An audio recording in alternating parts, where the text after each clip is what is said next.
Look at this. Live and on time. Dan Moore, what's up? Smoke time up. Dan Moore, don't I'm on no more ladders, brother. Guy's my friend. He's an older gentleman, lives 20 minutes away. Had to get on the ladder and climb something. Falls off the ladder. I'm terrified of heights. I hate climbing on the ladder. Hate it.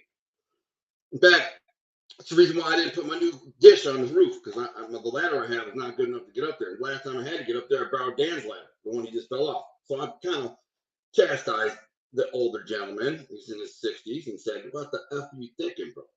If you have a friend who lives 20 minutes away, a younger, strong back, call him. I said, hey, man, listen, how many favors have you done me, Dan? Crazy.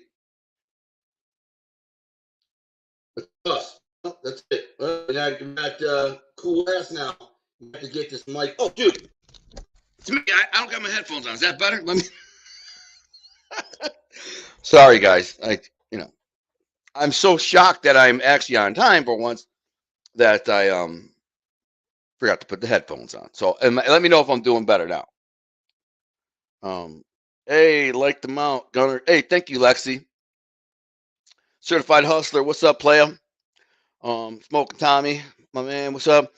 Um, he said you're on fire. Certified hustler. You're on fire on YouTube. I don't know about that, but I'm gonna be on fire on YouTube, and let me tell you why. I got a treat for you guys. Oh, was an interview or show that I did with Minds of Madness podcast. Minds of Madness podcast is one of the biggest true crime podcasts in the world. One of the biggest ones. They have like pushing 40 million downloads. And last time they told me it was like about a million a month, and they were at like 35 million. And that was like 3-4 months ago. So I almost got 40 million. They're a huge, big deal. Very high end dude. I spent thousands of dollars. It took them 3 months to make the show with the editing, the music, the sound bites, the narrating, the blah, blah, blah. So they really make a production out of it. And I'm going to be honest. I'll be honest with you. I wasn't, because I'd done podcasts, lots of podcasts, and even like Bill Crook's Partners in Crime podcast, they really kind of played me up to be more than, at least more than I saw myself, or more than I ever believed I was. I just saw myself as kind of a two-bit hustler and a loser.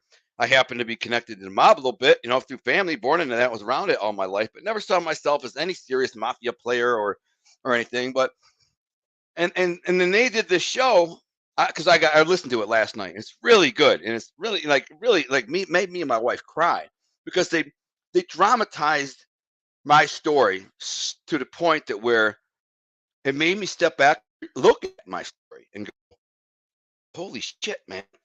I lived one crazy ass life." Like, I really felt bad for myself as a kid. Um, really didn't have a chance in my early teens.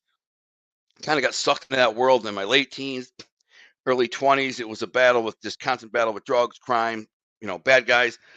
But they, of course, they do it for drama. I mean, these are people who, that's why they have millions of downloads, because they're so good at like dramatizing an event or a story. But as I listened to it, I was almost embarrassed really at myself because I'm like, man, I wasn't nobody special, man. They made me sound like I was a serious mob player and all that. I really wasn't. And they did take some sound bites a little bit here and out of context and like add it to this and that.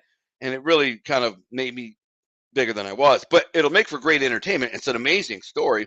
And the best part is half the story, half the show is about my redemption, about when I went to prison and what I decided, that I wanted to start writing books and I wanted to change my life. And I didn't want to go back to crime and drugs and violence and all that craziness. I wanted to be a different person. And so I took up writing and I started writing these novels. And then I met my wife, future wife, while I was in prison. She wrote me a letter and we fell in love through that. So I have my wife on there too. So a lot of people ask me all the time, like, does anyone, your wife ever come on or do any shows on the air? She's done some interviews and stuff.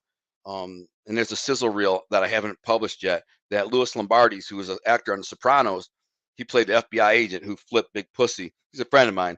And he made a sizzle with his production partner called Off the Cuffs, which I've talked about, but it's really just a pitch for a show that would have me chasing my bucket list, my prison bucket list. And it's really good. My wife is interviewed on it too. That's cool. But this is different. This is my wife's perspective of who I was when she met me, her memory of me when she first met me, and how we kind of clicked and fell in love while I was in prison. And at the point where she decided she wanted to wait and commit 6 years and wait for me, and that how that changed her life, how how hard that was for to tell her family I'm leaving my husband for a guy in prison, this ex gangster dude who's got 6 more years in prison left. I'm leaving everything, and I'm like moving up north away from her family, everything. They thought she was absolutely bonkers, but she said I believed he was worth it. So we have her take on the show, and they just did a really good job. High production, with a dramatic score of music to the story, and but every time they made me go sound like I was somebody big time up there. They never say that. They never say he was big time, and but the fact that it was mafia related and tied in is how they get their reviews, and they're like, and in my mind I was like, so what? I mean, these guys are just my uncles. Couple of uncles, couple of cousins. I did some dirt, headbanging, bone breaking, collecting, security.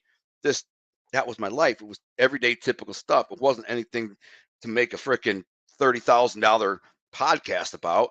But then they made it in a way that told my whole story from my childhood, how my father was abusive to my mother. My mother was mentally ill and broke. How I bounced around from family to family. I ended up living with my grandparents for 11 years. How, I got kicked out of school, what I was doing and why, and how I evolved in their life of crime and yada, yada, yada. And then they kind of play it up more. Like he began selling drugs at age 15 and running the streets. I'm like, I was selling freaking nickel bags of weed, literally, and maybe like teeners of Coke that I was cutting with ephedrine.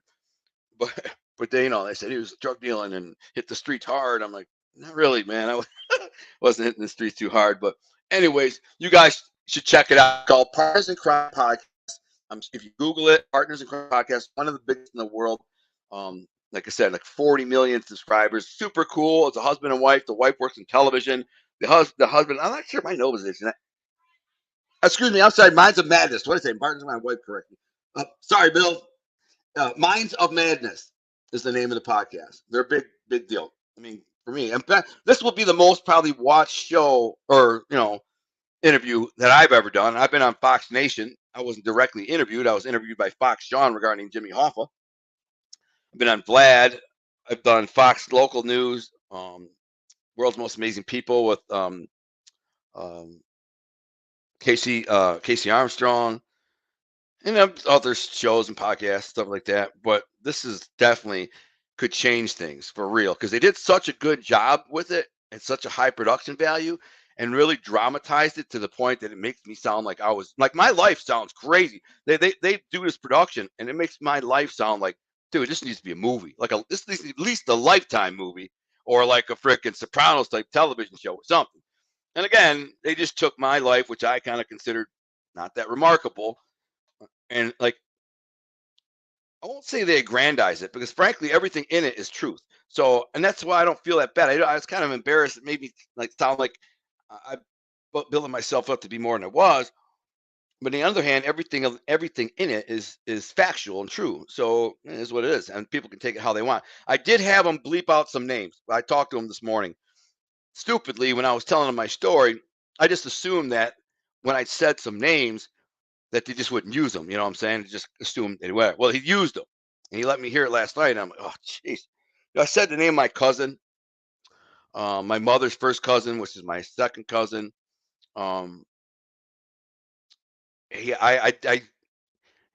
as far as I know, still is an active, you know, person. I don't want to imply anything to him. I brought his name up because he was sitting at a table when I was at my cousin Ms. Araka's graduation party, and all these wise guys are sitting around with my grandparents, and my grandpa asked Tony Giacalone to give me a job.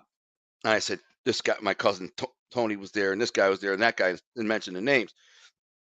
And they said they were speaking in Sicilian.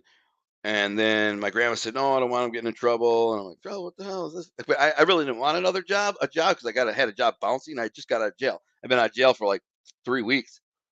And my grandpa got me a job bouncing at Brownies on the Lake, which is a high-end nightclub. It was a great place. I loved it. It was a great, and I made like $60 a night. Plus I sold weed and steroids. That's all I needed. I didn't need any much more than that. But my grandpa suggested I go to work at this shop that Tony was managing or running or whatever. which I didn't really want. I didn't know what kind of job it was. I just didn't want any other job. I had a job selling steroids and weed and dice. I got made money from dice and stuff like that, petty stuff. But it turned out that he was suggesting I go to work in a mafia crew. You know what I'm saying? And which I never did. I never did because my grandma. I was living with my grandparents at the time, and she's like, "No, no, you just got out of jail. I don't want you to get in trouble. You're gonna go to college." And I did. I actually did go to college for 2 years, part time. I went to Macomb Community College, got straight A's, and had a good time. It was like part of the reason I liked it because there's always girls around, so it was a great place. If you're a young guy, but it was fun. But anyways, I asked them to take that out, and then I mentioned the name of the guy, the head of the steroid ring, big time steroid ring that I was involved in, and I say his name is Joe D. I'm just saying he probably wouldn't appreciate his name out there, although the whole world knew, everybody knows it's been 25 years. He probably doesn't want his name rehashed through this freaking mud that he went through 25 years ago. But he's an OG. He's still around there. My cousin still talks to him. And I asked the guy if you could change the name, take that name out, and take a couple names out. But a couple things made me uncomfortable. Like really, some of the things that I talked about really weren't things that I'd ever spoken about before in regards to my involvement in crimes and the family. Some of the things I had spoken before, but after listening to it and realizing this is going to be on like an international level, this is going to be a worldwide thing with millions of people. I'm like, man, that's a little like, I talked about how, when they killed Bullethead, I had to go, identify the body and stuff. Of course, the cops can never pin it because I don't even know the guy's real name. So where's the body, fingerprints, nothing. So anyways, it's a little weird. You guys should like it, so check it out. I'm gonna check out some of these comments. My eyes are so bad lately. I mean, still, I know, even with a big screen, I need my freaking glasses. Yeah, that, by the way, that's my deer right there. It fell off the wall when Maria was doing something, so the hook fell out. It wasn't hooked on there good, so it didn't break, thank God. That's Brutus, and that's the name of the buck that I shot when I shot 2 deer in 30 seconds with a crossbow. The first year I came back from hunting in 15 years after I got off parole, and I whacked that frick deer 30 seconds after I shot a doe, cocked and reloaded his crossbow as this deer is walking in on me, and fricking nailed his ass too. And nice guy named Bruning Taxidermy gave me a deal on it, mounted it for a nice price. So the dad paid for it. So Certified Hustler says sounds perfect. So dope. What's up? Hey, just going through some of these Scooby Doo. Smoke Tommy said Scooby Doo snacks. No, I smoked a freaking half of one yesterday though. I almost Certified Hustler. I'm gonna email you. Hi Cindy. Smoke Tommy said so modest. It's a good trait. I guess so, man. I mean, that whole thing made me really feel awkward, man, because I never thought myself as that remarkable. But then after they did the show, I thought to myself, holy crap, if I'm an outside party, standing out on the outside looking in at this story, it's pretty freaking damn crazy and remarkable, and like the redemption and the inspiration behind it. So I hope that a lot of people listen to it and get inspired by it and motivated by it. Buy my book. Mm. Lexi said, "You're a more serious guy than 95% of the guys that do have a show." Yeah, I mean, that's what Scott Bernstein says all the time of me. He literally says that. He's like, "Bro, I'll bring up some of these gangsters, whatever other gangster." He literally stops, says, "Bro, you are literally like 10,000 times a bigger than this." Scott knows everything I've done. Me and Scott talk for hours on the phone. There are some things I don't, over the phone, but he knows. We spat hours and hours talking, and I've relayed stories from my past in great detail involving people he knows, involving stories that he's researched and knows, and listened to the wiretaps and read the FBI files and had sources in the streets, FBI agents, everything. And then I'll say, this is what was happening with me at the time, and this is what I was doing with other. And it's in such great detail that's why he believes me. He's like, there's no freaking possible way that you could ever know any of that.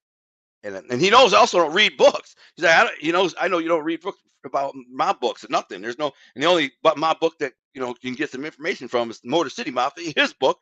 And I never even read that till after I was out of prison. I kind of flipped through it, but it's funny. When I got out, I really started reading some of the stuff, and that's how I got to know him, actually. Tommy, what does Lexi say? Tommy, yeah, not knocking anybody else, but look at this guy's record. It's online. You don't need any more proof, and opinions are not facts. Yeah, I mean, I'm not proud of that record. Believe me when I tell you, it's ugly, and I'm ashamed of it. I look at it and just like, oh my God, because my whole family saw that. My whole family saw me on the freaking news when I was arrested. It was horrible, man. They paraded me into the courtroom the day after I was arrested. I just got my ass beat, had stitches, and my head was stitched up. I'm all beat up, I'm kicking dope. My shirt is ripped half off me. I come in there looking a mess. And you know where the jury box is? Every single seat where there's a jury box was a camera crew. And it gets blasted all over the local news. And my grandparents had to hear every cousin, every aunt, every uncle, everybody call them and go, "What happened? What happened to Alonzo? What happened to Gunner? What happened?" My poor grandparents. It's embarrassing. So when I look at my record, it's pretty embarrassing. Tom Brader, what's up? Smoke Tommy says we all strive to improve in life, or should. Yes, sir. Super chat for a beatbox. Here we go. Who's gonna be the first super chatter? All right, I'm gonna give it away. I won't give it away. She said, "Don't give it away." Somebody's gonna super chat for that beatbox. But first super chat gets a beatbox. No, not gonna give the whole thing away because I was gonna get. All right, sorry, my wife. She's not a fan of the beatboxing. Super chat for beatbox. What is he saying here? I was telling my friend a couple days ago, and my heart melted in the telling. Oh, about our story. Yes. Oh, thank you, Will. Yeah, appreciate that. Dan Moore says, "Hey, the missus you saved my night with the meat pies. They were delicious. Oh, we made him some meat pies. Those pasties, right? We gave him pasties. And good stuff. Um, I had I had two does waiting for me to get home. My backyard, 20 feet away, and cared like I wasn't there. The deer in my neighborhood hunt us. We don't need to hunt them." It's funny because just before I went out or came in here, I was target shooting with my crossbow because it's good. It's a good idea. I was going to start hunting next week, probably next Saturday. There's a cold front moving in, and the cold front will make the deer and the bucks move. Right now, it's a little early. It's real warm. Bucks don't like to get up, and move around unless they have a reason. If they're a little cold and stiff from laying around all day, they get up a little early and move. The pre-rut hasn't kicked in. They're not really looking for does yet. They're just being lazy and they like to be alone. So they're not. Bucks are rarely out moving in daylight this time of year where I'm from. Sometimes other places they are, but I did see a big buck. I saw a buck bigger than this one back here. The other day I was on the phone. I was on the phone with this guy from a radio station, and I looked out the freaking thing, and there's this buck creeping along my line and like my wood line about 75 yards away. Couldn't believe it in broad daylight. Nice buck, man. Nice big buck. Um, but when you don't shoot for a year, right? And your bow can get bumped around, the scope can get bumped around. I really got to get a new scope. My dad's gonna really bust my balls when I tell him I didn't get a new scope. And they're not. I'll look into a new one. I need a new scope. Scope I got's not good. It's okay. It's manageable. But at my bow, I got some new arrows. But my crossbow is so powerful. It shoots like 420 feet per second. 420, no joke. Nice round number. And it blows through the target, and then I have to put a board behind it to stop it. But it blows through the target and blows through the board, and now the old bolt is stuck in the freaking board, and I can't get it out, and I have to pull it through and messes up the fletching, and then wiggle it out. It's just a pain in the ass. So I ended up doing. You can appreciate my hood ingenuity. I took this old suitcase that I bought for $1 because I thought it was cool. Like a buck. It was a nice suitcase. I bought it at the thrift store right by my printer shop, and I had 2 bags of corn, where we feed the animals. two big like 50-pound bags, and I put it in a suitcase, lifted up, and it was perfect. But I didn't think about it till after I went through 5 arrows.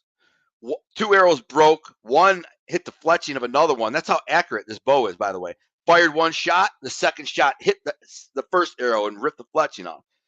Broke two, ruined the fletching of one. One just vanished. I don't even know where it went. It went through the target and just, and that happens a lot with these type of arrows. And if they blow through the target, they just pretty much go up in smoke. Poof, gone. And they're all like $7 a pop. So in a matter of like half an hour, I blew through freaking $35 with arrows, bolts. But what I know now is my crossbow at like 35 yards is 0 dead on, which means if I shoot at a buck at 20 yards, I got to aim about 6 inches low, which is, I have to remember that because I'm all freaked out because there's a buck there and it's freaking 20 yards away, because most likely the buck that I will shoot at will be at probably 20 yards.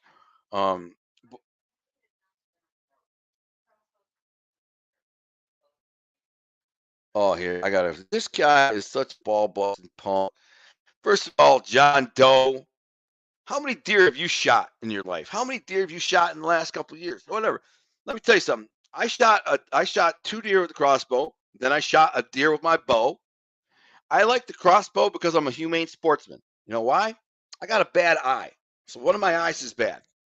And I'm not a good shot with the bow. Maybe if I got a better bow and I practiced, I think I would probably be a good shot with the bow. But I haven't invested in, spent $100, $600 on a good bow, and I don't have time to be out there, knocking out 50 shots a day. So the crossbow is my most ethical, weapon of choice. Crossbow's like a rifle up to 30, 40 yards. So I'm not in it to go, oh, I shot one with a bow. I shot him with a bow. I in my first year hunting, I shot one with a bow, a doe at 18 yards, double lunged. She went 50 yards. But to me, the crossbow it's more ethical. It gives me a better chance to not miss. Last year, to be perfectly honest, I made a terrible shot on a doe and got lucky. I won't even tell you where I hit it. Not anywhere near where I was aiming, and I was at maybe 17 yards. So I don't know if I clipped a branch or something. And I'm not talking about the buck that I missed. People have seen the video of the buck that I missed. I'm talking about the doe that I killed. It only went 50 yards, so it was a lethal shot, but I got purely lucky or blessed. God said, I don't want you to deal with, the weight of a wounded animal that ran off and died, because that would have bothered me a lot, and that would have really, haunted me for a long time. I mean, they don't go to waste. They die, and the coyotes get them almost immediately, and all the animals feed on it. But still, I don't like the idea of an animal wounded running off and dying because of me. The deer I shot was a bad shot, but it killed it. I hit an artery, and it was a dead deer. But it was a good lesson, because that lesson told me never pull the trigger on a deer unless you are 100% certain you can make the kill shot.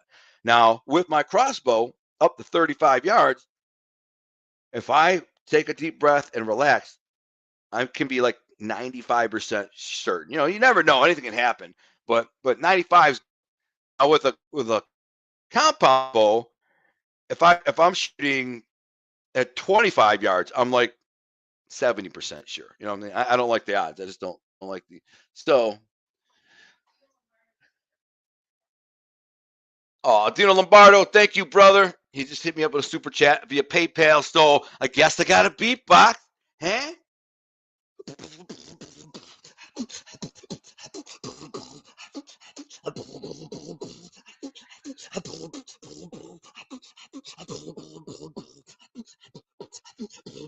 My wife's like, "What the frick is wrong with you, man?" Thank you, Dino, man. The man, Dino's freaking man. He always supports the channel, supports me, and he's a friend. We talk on the phone. I'm trying to encourage him, and he's a super nice guy, real sweetheart. So God bless you, man. Thank you, appreciate it. And by the way, did you get the package I sent you? Comment and let me know. I sent you a package 5-6 days ago. Bunch of stuff, some books, your beanies, a duffel bag. I'm not sure what else. You're building treasures in your treasure chest, because I'm gonna have more stuff for you. Every time you super chat, I'm giving you some. That's how I do it. I guess that's what makes it different between me and these other channels. Well, some channels, anyways. I guess the mob tube channels. I'm talking about, like, with me, I'm going. When people super chat, I'm going to give them some. I don't want to just say, "Hey, thanks for the support. Thank you for your money." Put it in my pocket. I have all these books. I have authors on my radio show every week. I have authors, so they give me books to donate. Um, well, not donate, but just to give away. So what I'll do is while I'm doing these super chats, I'll give them away. They're good books signed by the author. Man, dude, I mean, how many people get books signed by the author themselves? I'll pay for the shipping myself. So put them in a mail and boom. So you should get something. I mean, I don't care if it's a $2 super chat or a $10 super chat, or if somebody says, "Yo, here's a $30 super chat, Gunner. I want your book." I'm like, yeah, I'd be happy to do that. Or 25 or $20 or whatever. But I sell them on my website, signed for 30. At $20, I make nothing with shipping, but still, I'd be happy to. If somebody really wants the book and they're like, "Here's a $20 super chat," after YouTube takes you 30%, and I pay for shipping, I'm basically maybe breaking even. But I don't care, because if somebody wants the book that bad, it's my pleasure. I'll go through the motions and pack it, put the address on, drive to this post office, and I'll ship it, because that's the kind of guy I am, and I feel like anyone in my position should do the same thing. Anyone in my position should, for the fans, for the readers, go out of their way to do nice things and accommodate the fans and the readers. So that's me. I'm not going to be like, thanks for the money, guys. So and every dollar helps for me. I appreciate it all. So I'm not one of those going, you know, I don't care about me. It's appreciated, just so you know. But I'm not looking for that. I don't do that for this. I don't go on YouTube, do live streams looking pandering for super chats. I don't even care about super chats. I mean, they're nice and appreciated, but I don't care less one way. I do this to connect with you guys and kind of bring you into my world and give you a little bit of what's going on in my life, my world, and my mind. And that's it, just to kind of connect with the audience. I think that's kind of cool. Let me look at Sandy. Sa- oh, Sandy. Oh, that's Sandy. Yeah, I thought you were talking about Sandy from our school. Sandy. I'm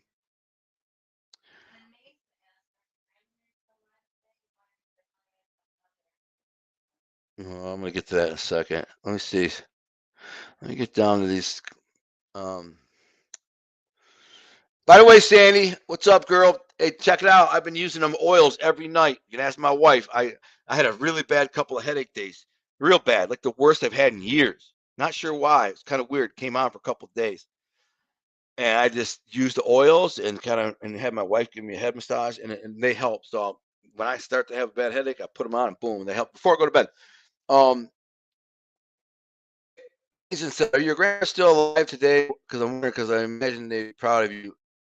Uh, how proud they are of that you turned your life around. Unfortunately, my grandparents are not alive. They both died when I was in prison, which is sad. I didn't get to say goodbye to them. I didn't get to go to the funeral. When I first got locked up, I was they weren't happy with me. Obviously, I embarrassed the crap out of them and made them look like jerk offs. And so, it took about a year for them to come around and start writing me and stuff like that. And then after they started writing me and kind of blew over the whole thing blew over, then they wrote me all the time, and it was cool because at that point they were starting to get really old, like towards like the middle of my prison bit. And I started thinking, man, I need to start saving these letters because I can tell they're losing their like mental faculty, because my grandfather would start writing in Italian in the middle of writing in English, and I couldn't understand it. It was really sloppy. And my grandma too. I was like, all right. So I started saving them, and I have them. The last four letters that they sent me, I still have packed away, and it was very, it's Jim McLaughlin's package. I I gotta find. Yeah, I know. I have to. Can you give me a reminder for that tomorrow? Jim McLaughlin, I swear I sent your package with a T-shirt, but I think I have the tracking number. Obviously, if you didn't get it, something happened, and I will package it again and send it again. Two books and a shirt. But I did send. I remember because you gave me the address the other time, and I wrote it down on a pad of paper, and and I sat it on the thing, and I remember taking the address and the pad of paper from the pad of paper and writing it on the package. So I know I sent it. So I'll look into it tomorrow, bro. Sure. Um, oh, my wife is bringing Dan Moore some soup now, huh? Well, let me see. Smoke Tommy, thank you for the super chat, brother. Appreciate you. He said, "What's your PayPal address?" My PayPal address is my email. It's gunnerdetroit@gmail.com. My wife will drop it right now. God bless you and thank you. Appreciate it. And if you want one of these signed books, let me know and I'll send them to you. I think you already have my email. I know I'm pretty sure you do. We've talked before on email, and I'll package you up a gift. One of these emails. I have the one of the cool books that I have. I think one left is Jimmy Hoffa is Missing: The Gap, and that's by David Tubman. Which you may be watching this, or maybe he will probably watch it. He's a follower and fan, but he wrote a really good book. It's very controversial with regards to Jimmy Hoffa and this kind of missing gap and some information. So if you want that one, or anyone who super chats, if you want that one, let me know. I'll send it. We got breaking news. My wife said, "Hold on, we got breaking news."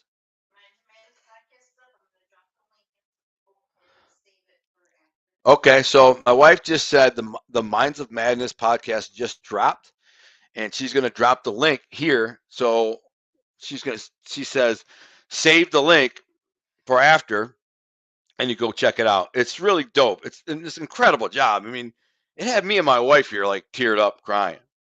It's our story. It's very emotional. Like I said, the only issue I had with it was I felt like I wasn't prepared for how they would dramatize it and play me up like I was somebody big time, and I really wasn't. But that's the story. That's what they do. That's what Hollywood does. That's what they all do. I mean, just like Goodfellas or any of these stories. Goodfellas. To be perfectly honest, Henry Hill was a nobody. He's a lot like me. I was. He was half Sicilian, hung around some wise guys, did a bunch of dirt with some wise guys, but really wasn't even like barely, considered mob guy. And I was more than him because I was actually born, to Toko, and I was around him, the high levels. He was around a guy who was with the mate guy. So he was around the Robert De Niro character, who was with. He wasn't even Henry Burke or whatever his name, or Burke wasn't even he was not Italian either. And so like their guy was like Joe Pesci, and he wasn't made either. And he was the guy getting close with like Paul Sorvino or whatever. So he was like, anyways, they glamorized the crap out of it and made it into Goodfellas. And now we know this movie as this super glamorous, like huge big story, the Lufthansa heist and all that data. I mean, I never hit a Lufthansa heist, right? But I hit a lot of heists, and I did a lot of scams and rackets, and no millions of dollars. But I mean, at one time I stole like $1 million of dope from my uncle. Um, and so, anyways, over the years, and in many ways, I was a lot like the Henry Hill character, where I could move in and out of the circles of mob influence. I got treated the same way with the kind of where I'd go to strip clubs and nightclubs, and the bouncers and the management would always kind of VIP me and count me dinner, and because I started hanging out with my uncle when I was a teenager, my uncle Pete Toko, and wherever I'd go, it's my nephew Alonzo, and so now I go back a month later, a year later, so they all remember, oh, that's Pete Toko's nephew. And hey, come on in, Alan. Good to see you.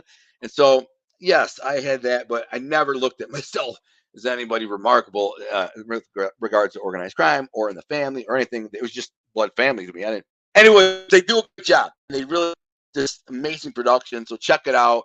And we imagine it. We hope that maybe a production company or somebody in Hollywood will listen to it, which very well might, because millions of people are going to listen to it. And maybe they go, wow, this guy's got a really remarkable story. This is something that we could develop into a television series or a movie or whatever. The same way they did Goodfellas, the same way Nicholas Pileggi. In fact, I'm going to see if I can get the podcast in the hands of Nicholas Pileggi. Larry Mazza has the number of Nicholas Pileggi. They talk. Nicholas Pileggi, he wrote Goodfellas. And he's a big fan of Larry's. He's actually writing the script for Larry's new television series, The Life. And he's attached to the project. So I'm going to let Larry listen to this podcast, and then say, here, let Joe Paletto, his producer, listen to this, and let Nicholas Pileggi listen to this. And maybe it's something they want to develop down the road. And I don't want to push it too hard, because Larry's still waiting for his green light to go. Or, you know what I'm saying? So I'm not going to be like, yo. But once his production starts going in motion, then I can be like, because he's already said, as soon as we go into promotion, they're going to be looking for what's next. And like, well, he says, and what's next is your book. What's next is maybe a story about your life. Next is this. And then, so we're going to be constantly looking towards the future. Our goal is to ultimately become producers and produce content. He and I, me and Larry, and like find great content and stories and bring it to the money men and say, hey, let's make this new a TV series or whatever. Scott Bernstein right now. By the way, Scott Bernstein, OG, triple OG, is he's writing for 50 Cent. He met 50 Cent the other day. He is a script consultant for the BMF project for HBO, Black Mafia Family with 50 Cent. Trying to think who's in it. I know Eminem is playing White Boy Rick in it, and just a bunch of big actors. And I heard it's good, but Scott didn't think it was all that great. He wasn't that impressed by the premiere of it. He thought it was going to be a lot grittier, more like The Wire or something, even Sopranos. And it was, he said, kind of more soap opera y. But listen, 50 Cent know what he's doing. He's got power and all these things. I guess I've never watched any of them, but I guess they're hugely successful. All these spinoffs, they're blowing up. So, and it's cool that they hired Scott Bernstein to be their consultant on the set. So he's down on the set with them all the time. And I'm like, what's 50 Cent like? And he's like, he's all right. What the hell's in my wine? Wine. So, he said, well, he's kind of stoic, but not approachable. But he said, I heard that a lot of people don't like working with him, so I'm just going to kind of, you know, keep him at arm's length or whatever. Salud. I'm drinking some wine. Oh, geez, oh, Pete. Well, let me get to those super chatters. I appreciate them. Aaron, what's up, brother? And Dan Moore, my paisan. Dan Moore's got me worried. What was wrong with his teeth? He got a hole in his jaw. Who that Dan said that? Oh man, I'm not giving you that, Dan. I'm gonna give you so you can get something else. I'm just kidding. I'm kidding. Kidding. Not giving you that book, Dan. Yeah, you had to find something else. I'm just joking. Yeah, I got that book for you, Dan. In fact, I mean, if you want it for like a collectible or whatever, but I have two copies. One is signed to me. So if you want to read my copy, you'd be welcome to just read it and give it back, unless you want it to keep, in which case I'll give you the other one. I had some wine in here from last night, just a tiny little bit on the bottom of this thing. I said, give me some more. And then I put it in there and it tastes skunky. It's fine. I'm not that big of a fan of wine anyways. But thank you, Dan. Appreciate it. I got you, man. I'll bring that over. You next time you come by, it's yours. It's sitting there on the shelf. And Maria says she's going to give you some soup this week. Aaron, I've asked like 50 times though, and you've never respond. But I sent you a package too, man. I sent you a our thing laundry bag and a T-shirt that's a Miami T-shirt. I think it was a girl's T-shirt or kids. I can't remember. You had a kid months ago. You never said if you got it or not because you said you're originally from Miami, and so laundry bags are cool. I know you're like well, laundry bag, laundry bag. Dude, the laundry bags are dope. They have our logo here, like black bag with a pull string. But when you're traveling and you got dirty clothes, what are you gonna do with them? Throw them back in your luggage and get it all funky? No, you need a bag. And a garbage bag is kind of it doesn't breathe, so it's like really funky. I don't know. It's just these.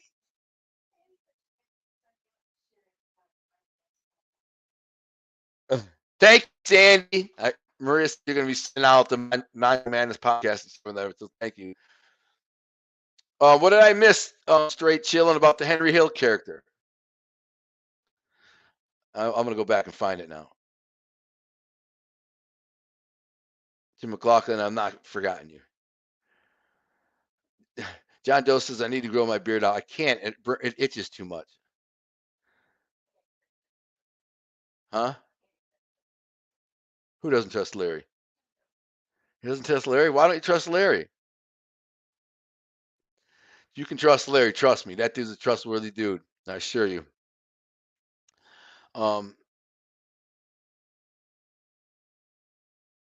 Jim McLaughlin said, last time I super chatted you, my bank emailed me a fraud alert. That's funny. I never heard of that, but who knows? But it sounds like something they do. My picks from Wednesday. Michigan made. We'll get to those picks this week. Brian says, "What do I think of RVD CBD cream? Stuff's awesome, bro. It's miraculous. It's almost poetic that after I did the promotion, the very next day, I was actually about to make the promotion. I woke up with a sprained ankle. My ankle was blown out. I don't even know how I got it. I was whipping my lawn, my weeds, weed whipping. Woke up, ankle, full blown ankle, this sprain. And I was going trout fishing that day. I was leaving to go up north by myself to go stomp around in the woods and go trout fishing, which is very hard to do. Very up and down like riverbanks and hills and crashing through the woods over log jams and crashing through. I was in a lot of pain. I took some gummies and some of that cream, and it didn't make it go away, but it made it like 90% go away. And when it wore off, I take some more, and it worked. That stuff really works, man. It's miraculous. Use promo code Gunner10 and get 15% off, 10%. I can't remember. It might be 10. It might be 10%. I just want to thank Dino again. Dino says, "You're welcome," and thank you. Yes, I got. Oh, you got the package. I'll be wearing the beanie tomorrow morning. Nice. Glad you got that. Cool. Smoking Tommy says, "I never shot a deer. Always wanted to. I have two bows, one in the compound, and the other not. I also bought the attachment that light the fletching area up. Oh yeah. So do they lose arrows? Also looks good. Yeah, I want some of those. Some of those Luminox they call them, but they're expensive, and I typically I lose a lot of arrows. So Angel Garza, what's up? Oh yeah. Jim McLaughlin says I use deer silhouette. You got to use a rubber gripper to remove the arrows. Yeah, I know. It's a nightmare, man. Those things get me so freaking frustrated. I hurt my hand trying to pull them out. And at 35 yards, those bolts just blow right through the target and through a half-inch of plywood, like this far. And then trying to get them out, it's just a freaking pain. Busting up arrows, it's crazy. Get through some of these comments, you guys. So that's what I was doing. Nathaniel Jones, I am glad I am old. I am a Christian also. Drop the sizzle reel, John Doe. The sizzle reel, I don't own the intellectual property rights to it, but I think I can share the link. How can I do that? I would like to share it. It's dope.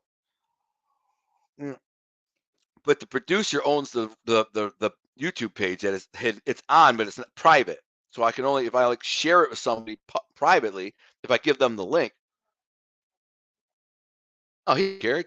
He's like, do whatever you want with Louis Lombardi and him. Like, hey, do whatever you want. They don't care. I'll share it. I'll see what I do. Nathaniel Jones, you are a good dude. I can't be fooled. Well, thank you, Nathaniel. I'm a Christian also, and I'm old.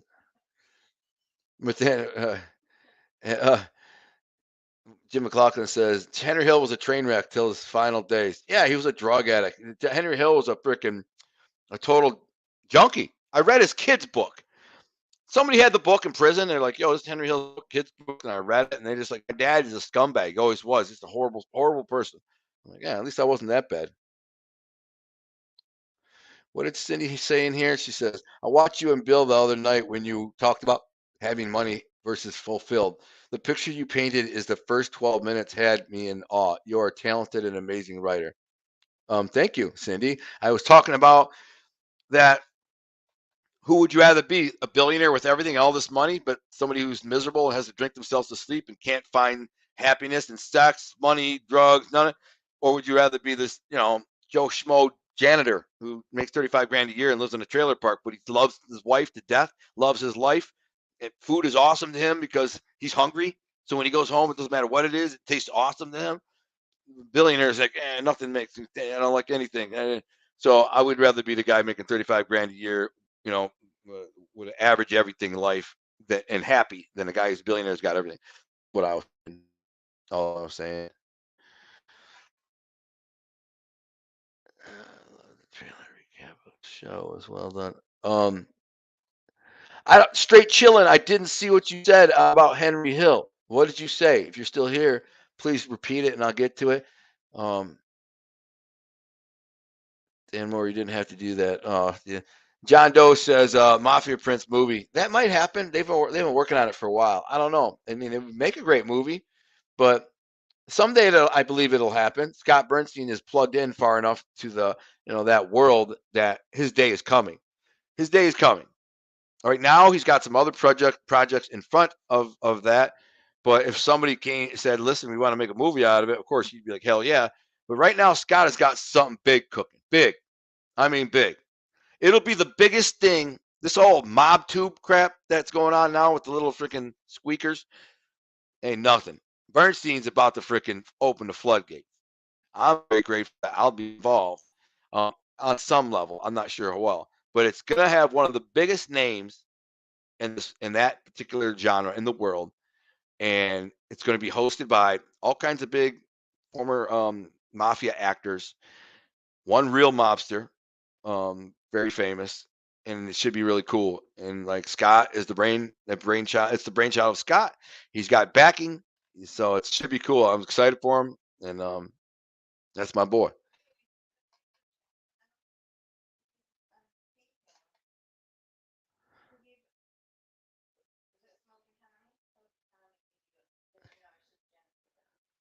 Oh man, Smoking Tommy just hit me with a $50 PayPal. Huh? 15. Either way, 15. Thank you. I appreciate that, man. Very generous, and I appreciate it because they'll take 30%. So God bless you, man. And tell me what your address, and I'll send you a book. I got books. I might even have a shirt. You're a bigger guy, ain't you, Tommy? I don't have any 2X's. What size is your girlfriend? You got a girlfriend or wife or kid, female? I have a bunch of women's shirts, sizes small to like 1X. Italy and Sicily, and some are just like our thing with their cool chick logo with a gun or something. If you want one, you're welcome to it, or the book. So anyone, yeah, they'll get something in return. Lexi Johnson says, "Did I hear you right? Larry's doing a children's story. I must have heard that wrong. Yeah, you did. No, he's doing a Well, it just jumped. Just jumped. What'd you do, honey?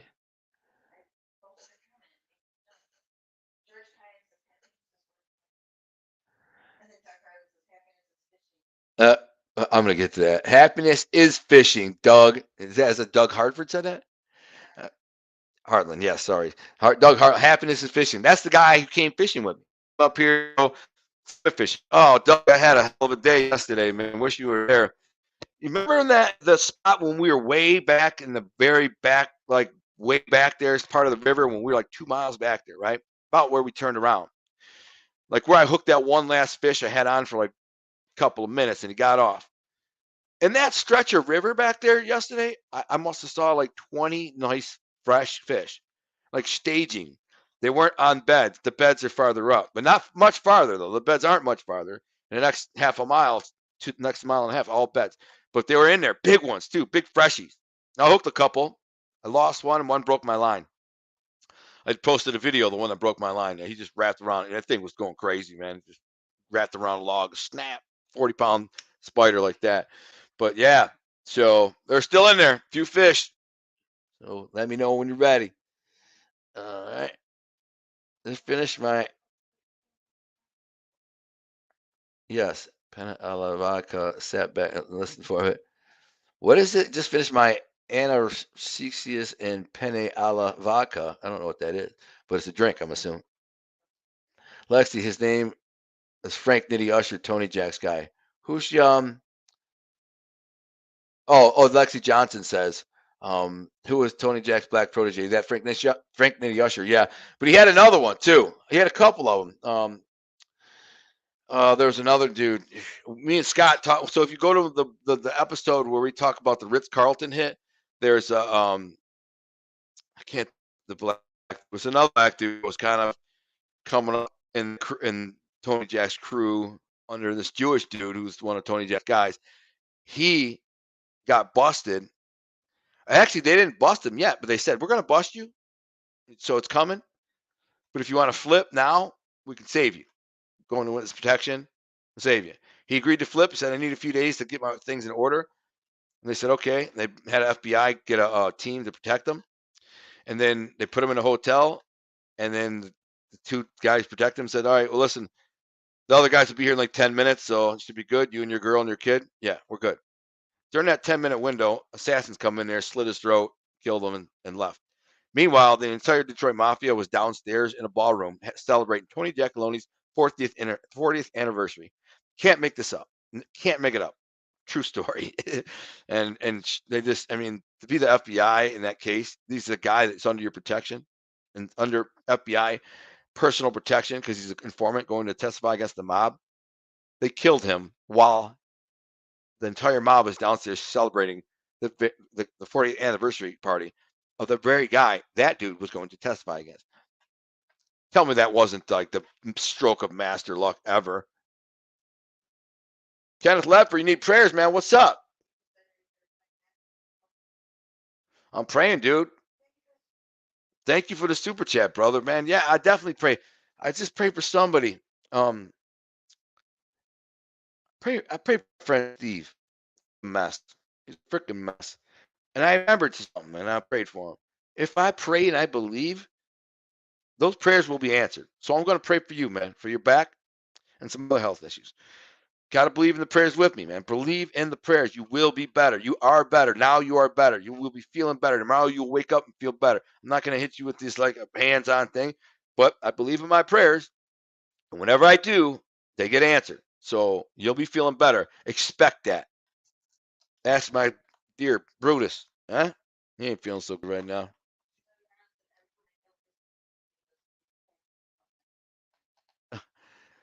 Doug Hartland, you better tell them to warm up their wallet. Doug Hartland says,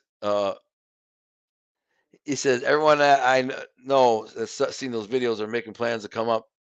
Where'd that go? Why does it keep jumping around? Yeah, she's there.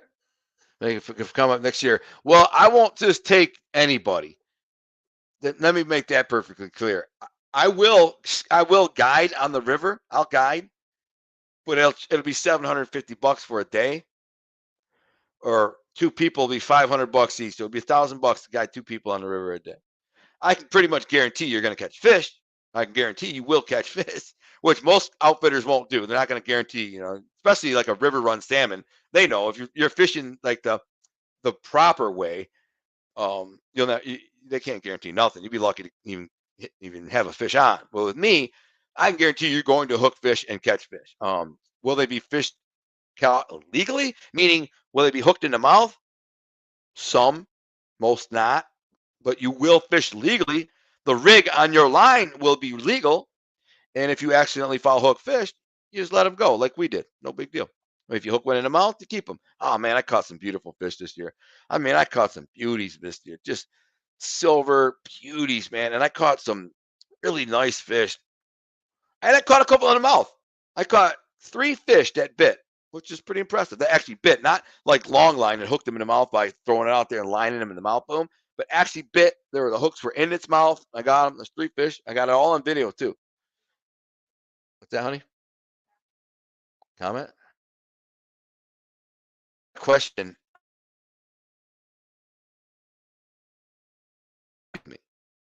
Like, how did he act with me? He was an old man, tough guy, old hard ass, really, but he liked me. He was funny. I think one of the things that a lot of people don't know or never knew about the dude was he's funny. He was a funny guy. He was a ball buster.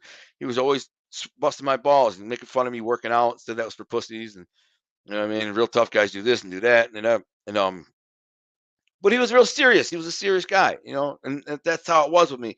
He was my grandpa's body, not mine. I mean, I was like a little punk, my grandpa's grandson, and he was Kumbadi. He grew up with my grandfather, I'm saying, in that era. But when it came time, when I came of age, when I was 18, 19 years old, and he saw he could use me for certain things, security and muscle and intimidation, then he did. And he just said, all started when I beat up that dude he was the girlfriend.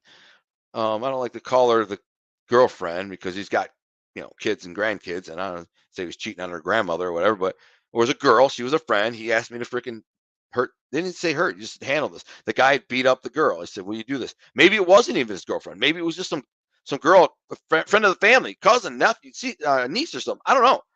He just said, listen, this guy, he freaking beat up this, he came home drunk, slapped around his wife and kids. will you handle this for me? Now, he knew I was a tough guy. I've been fighting all my life. My grandpa been telling me to suspended from school 25 times for fighting. I've been in jail for fighting. I got felony felonious assaults by the time I was like 17. And they're together all the time, sitting at the table drinking coffee and talking. I was a tough guy. Just around that time, I had broke my finger. My finger's jacked up still. I had shattered my knuckle in a fight, and I just beat this dude's face into a pulp, and I had to get surgery on my knuckle. So he knew all this. So he just said, hey, this kid, he's perfect for this job. Hey, you want to make a buck? Boom, boom, go do this, and I do that. You want to work security at a poker game? Yeah, I do that. And he'd tell me, he'd say, you remind me of myself at your age. That's what he'd say. And he'd ask me what I did when I go to slap somebody around. And it wasn't many times, only a couple times. I mean, he'd send me to go get money or collect money or whatever, but only a few times it resulted in me having to punch somebody in the mouth or slap them around. But he'd always tell me, sit down, what happened? And I tell him the story like I'm telling you. I said, this is my life. You wouldn't believe it. And I go over there, sit this, start talking about this. Next thing you know, he gets loud with me. I freaking jump up, I punch him in the freaking knock his freaking teeth out, and then I'm slapping around. And he's kind of smiling. And like, so, and he's saying, you remind me of me at your age.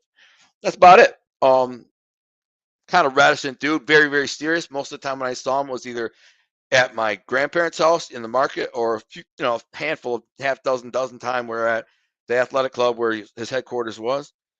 But I met him at other places too. I met him at a Dunkin' Donuts one time. I met him at Mr. Paul's Chop House, Mario's downtown, Lido's, all over the place. He was meet me here, meet me there, meet me there. And he'd say, listen, do me a favor, go tell Tommy to put 2 on this or that or that or whatever, or pick up 2 here, take 10 to him and blah, blah, blah. Okay. And sometimes he'd always, give me a couple bucks, not always, but, about every few times he'd be like, here you go, this is for you. And he'd hand me a stack of $100 bills and be like $500, $300. I'm like, all right, cool.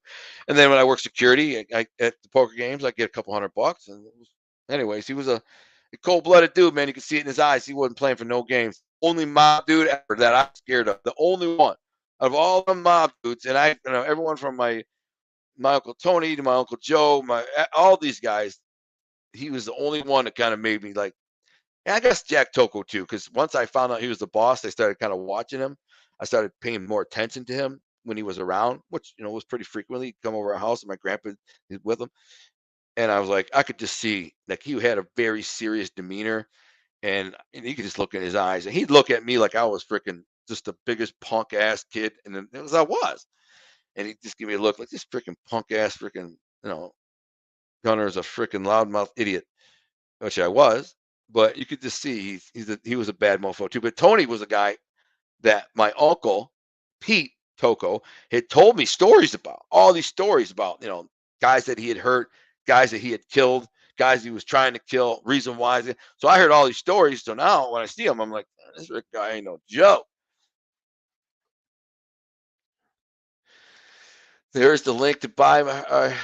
Sandy says, I really don't think it will matter with or without money. You and Maria are awesome, God-loving people. Money will just make life easier. You both are humble and will continue to live life as you do. Yes, we will. So thank you, sister. Lexi says, I can't get over the size of those damn salmon you're catching, man. Back here, we get Atlantic salmon in certain New England areas, but I've never seen them that big. That looks like such a blast. It is a blast, and they are. They're much bigger than Atlantic salmon. I think one of the things that's different between an Atlantic salmon also and a king salmon is that the king salmons fight differently. There's a whole different level of a fight. Like an Atlantic salmon is more of a traditional trout. I'm sure it fights good, but pound for pound, nothing outfights a king salmon. You've seen some of the videos I posted, and they just go berserk, and they poop out pretty quick because they're up the river for a week or two and they're getting tired, but they just go insane. So that's what I do it for. I'm all about the fight. I care less. I just let them go and go get another. You know what I'm saying? And they are huge. They get huge. I caught some absolute giants this year. I haven't got any that are like I caught last year 2 that I believe was 40 pounds. Well, actually, one I weighed was 40 pounds, but I caught another one that was the same size of it. Same day, only like 200 yards apart in the river. Caught the big one that took me like 20 minutes, and then went 20 yards, like 50 yards down the river, caught another one, same size. But I let the second one go because it was a little older, and kept the big one and brought it to town and weighed it on the scale at the fish cleaning station, and it was like 40 pounds and some ounces. But the female I caught this year, the real silver one, I got a video of, Pretty damn close, man. She could be 37, 38, 39. Hard to tell. She was loaded with eggs, so they can weigh a lot. They are a trip, man. I love them, and every year it's the same rush and like I love, let me see what Straight Chillin said. Yeah, it cut off with the comments when you were talking about how you felt like it was your story had been over dramatized, and I said that Goodfellas blew his story up, and his story wasn't as cool. Yeah, yeah, exactly. No, that's exactly what it is. It's Hollywood. That's what they do. So when you hear this podcast, you have to understand that it wasn't me playing up myself. It wasn't me playing my life up to be this grandiose, huge, big deal any more than probably Henry Hill did. But here you take like these people who work in entertainment, they're like Hollywood people and they work in television and drama, and they know that if they dramatize this story and build it up, the general public, and we're not talking about MobTube, the freaking 1,000 guys who just worship mob stuff and live on MobTube. We're talking about millions of people around the world. They don't know. To them, it'll be like a really big deal, a big story, big grandiose. They don't know that I'm freaking was this a peanut, pissant, nobody. To them, listen to this. But the thing is, the only thing about my story that is remarkable, truly remarkable, is how I turn it around. I went to prison and said, I don't want that life. I was never happy in that life. That wasn't me, never been me. I just was putting up a front. I was an actor in that life. I was pretending to be a bad guy, but I really wasn't. I pretended to be a bad guy because I felt like that's who they wanted me to be. And if they wanted me to be a bad guy, then I'd be good at it. If they wanted me to behave bad, then I'd be good at it. I'd make them scared of me. I'd behave so badly that people would be scared of me, and they were. Everybody was. But inside, really, I was just kind of like this, teddy bear of a person. Is that Janet? Janet, what's up, girl? What's up? I just did a video today, or yesterday, and I'm wearing the shirt she gave me. It's Air Force, and I give a shout out. Janet, my friend Janet Lynn Hubbard, gangster. What's up, girl? Thank you for the super chat. You're awesome. I sent her a shirt the other day, the cool woman shirt. It's got I thought it was pretty cool. It was it's the dude with it's like a 1920s like tough guy gangster in a like a pinstripe suit with a fedora, and there's all these bullet holes go around him. It's like my favorite design. I thought she would like it because she's gangster. She's Sicilian. So I sent her that and a book signed by my friend who I had on a show who's a big time. Hugh is his name. He's a dude 7 years in prison. Wrote himself out of prison by writing a book and starting this program to change lives. Now he's backed by Facebook. He tours all over the world, giving inspirational speeches in prisons. Facebook backs him. He's gone to the inside of prisons with the CEO of Facebook, not CEO, but like the chick below Zuckerdork, whoever it was. He went in there. So that book you got is signed by him, Janet. So enjoy. I'm glad you enjoyed. George, this is my boy George in the house. I like catching Nevada striper, catfish, big mouth bass, very small. I would love to hit those spots with you. Well, what are you doing, bro? Come on. Get up here. Make the plan. Start planning now, man. Start planning. Just plan for next year. I mean, if you get on a plane and be here by next week, we can still get salmon in the river. You want to get here, you know what I'm saying? I'll pick you up at the airport. It's 40 minutes from my house. And we'll go. We can camp by the river even. You know what I'm saying? So we're right there. We just literally wake up, make some coffee by the fire, walk down to the river and get to going. All you got to pay is your airfare and your food, whatever. But if that's not possible, come up next year, man. You know what I'm saying? You're my dog. Let's go. We'll get you on some fish. That's what I do. What's Tommy saying? They get off on arguing and gossiping like a bunch of little old ladies. Once in a while, a good story comes out of it. It's popularity contest.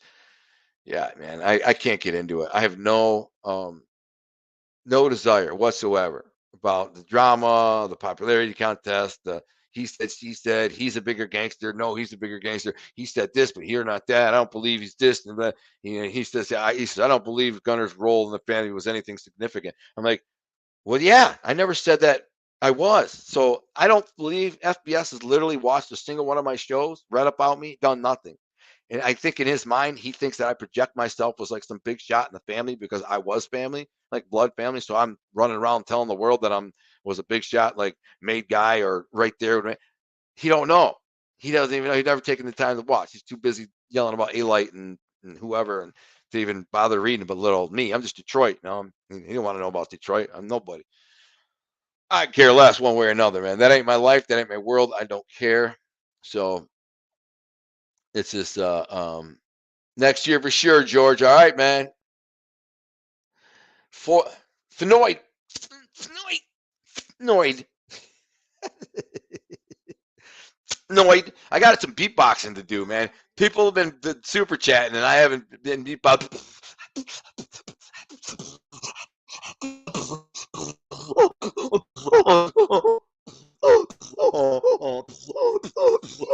What? Oh, I'm scaring my cat. My cat's freaking out. I beatbox. I beatbox when I get a super chat. Not every time, but if you want to, I will. I will. It gives me a headache too. That's the worst part. It makes my headache pound. Fnoid says, "Let's catch some. We need to catch some steelhead." Hell yeah, we do. Steelhead are awesome. I love them. I only caught one this year, which really I can't complain. Steelhead are so rare and uncommon and hard to catch that if you catch one, you did good. One day when I was with my wife, I caught 6. I know. She videoed them all. She was sitting right there. It was credible. I was up in the Upper Peninsula of Michigan, in the middle of nowhere, in the middle of wilderness, and I had found this like bed of like 10 of them, and they were biting. So boom, I'm hooking them and landing them, hooking them, landing, hooking them, and I caught 6 in 2 days, over 2 days. But I lost like 20 of them. But so what? I landed 6. It was incredible, and they were nice fish, man. Big, beautiful silver ones, like real red ones. They were cool. I caught a coho salmon. I'll post that video too. I caught a cool little red coho salmon. I mean, red, like as red as this thing on here. It's just freaking beautiful. It was so funny when I see that coho salmon out there. I'm like, I thought it was a brook trout. What the hell is that? A giant brook trout? What is that? And then it was I'm like, oh, that's a coho, and it was spawning with a king salmon. So I had a female king and a little male coho, which they can't spawn together, like they can't breed. But he was just stupid and horny, I guess. So they're like this, and they see me, and they go out in this log jam, and they're way out there. Not way, but like an honest like 20 yards away from me. So I literally say this out loud. I'm like, I'd have to make a perfect cast. And then I say, and what I got to lose? Make the perfect cast. And I flip that hook over there and frickin' bloop, it lands perfectly right on the other side of him. Bang, nailed him, frickin' landed him right on there. I got the video. I couldn't believe it. Look, this beautiful little red coho salmon. And I fought him, and I should have kept him and ate him because that would have been a good eater. They eat really good. But I let him go. It was just a pretty little fish. It's only one I've seen all year. I just let him go. You got some fans here? Huh? The Minds of Madness podcast is here. What? You guys, well, I've been talking about you guys. I know I'm trying to remain as humble as I can. I feel like you guys did a fantastic job of dramatizing my life. No matter whatever happens, I will never feel like my life was that remarkable. But you guys did such a great job making it seem remarkable.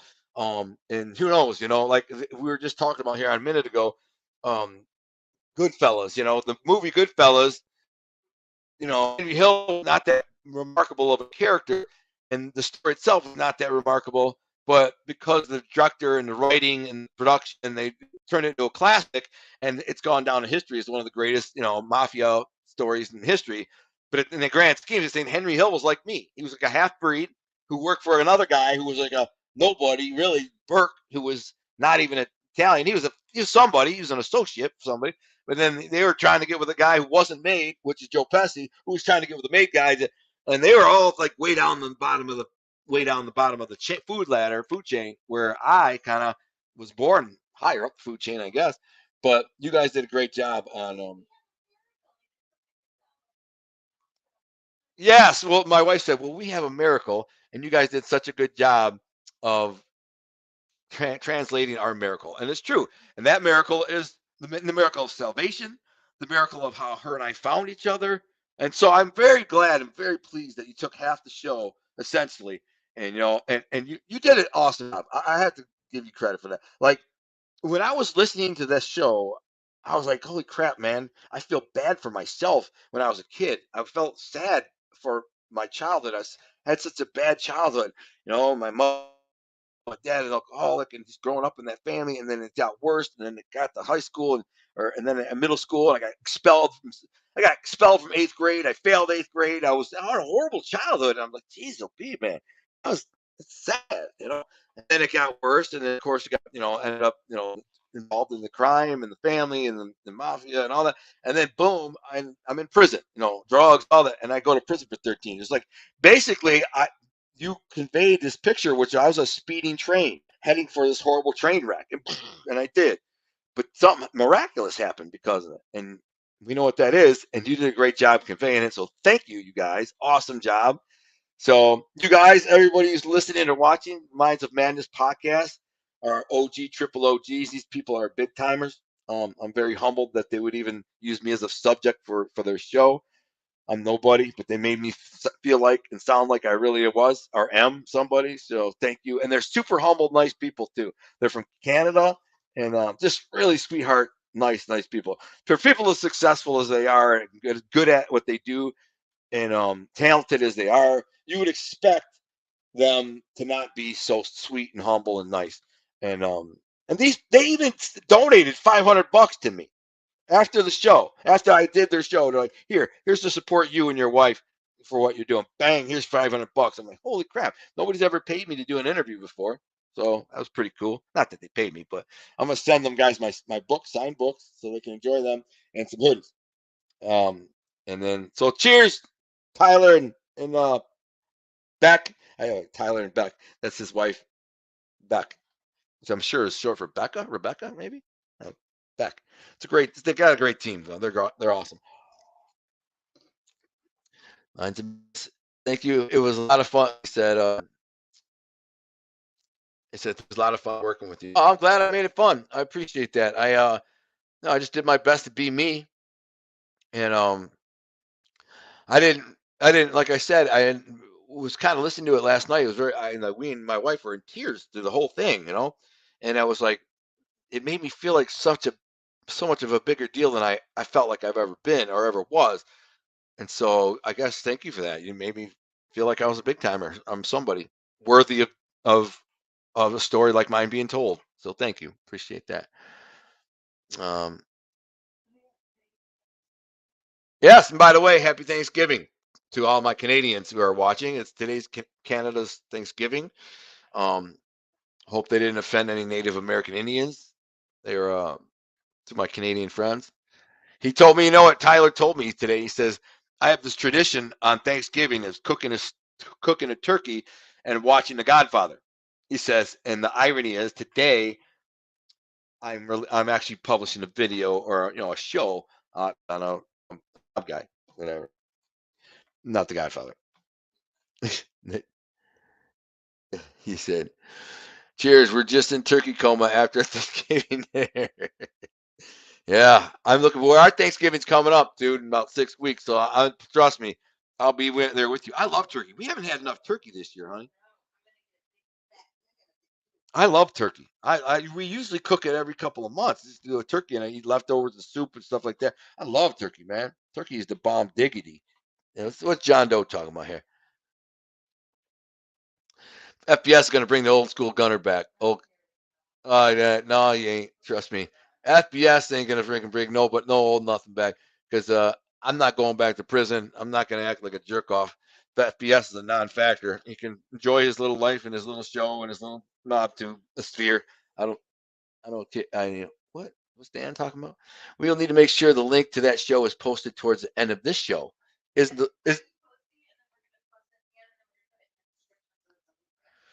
Maria says she's been posting it. She's going to keep posting it. She's going to post it at the end. She's going to add it to this description to make sure it's always there. I want to go and listen to it again. First time I listened to it, I was a little emotional, I guess, and shell shocked at. I'm still shell shocked at it. Really, I'm going to be honest with you, Tyler and Beck. If you're still listening, I will say this: the story that you like, I don't think I've ever told my life story in that great of detail, and then put it out there like that. And then afterwards, I thought, Jesus, man, this is going to be seen listened to all over the world. Like, basically, my whole family's going to hear this. I'm like, Some will be like, good for him. He turned it around. Some are like, this mother putting us out there, but it is what it is. Maria thinks I'm going to be murdered. Maria wants to talk to Scott Bernstein. Says, on a scale of 1 to 10, be honest, what are the odds of them trying to kill Gunner over this? He's like, it's above 4. I'm out of here. I'm like, they're not going to try to kill me over nothing. You know what I'm saying? They got bigger things to worry about. I mean, they can't whoop my ass. We're going to send somebody to whoop my ass? They already know better than that. You know, and they're going to try and kill me? They're going to kill a guy over telling his own life story? Never happened. So they're not going to do nothing. Let's keep talking turkey. All right. Well, keep talking turkey. My wife says, let's keep talking turkey. And right at that moment, Kenneth Ledford says, I just did a little turkey dinner. It was really good.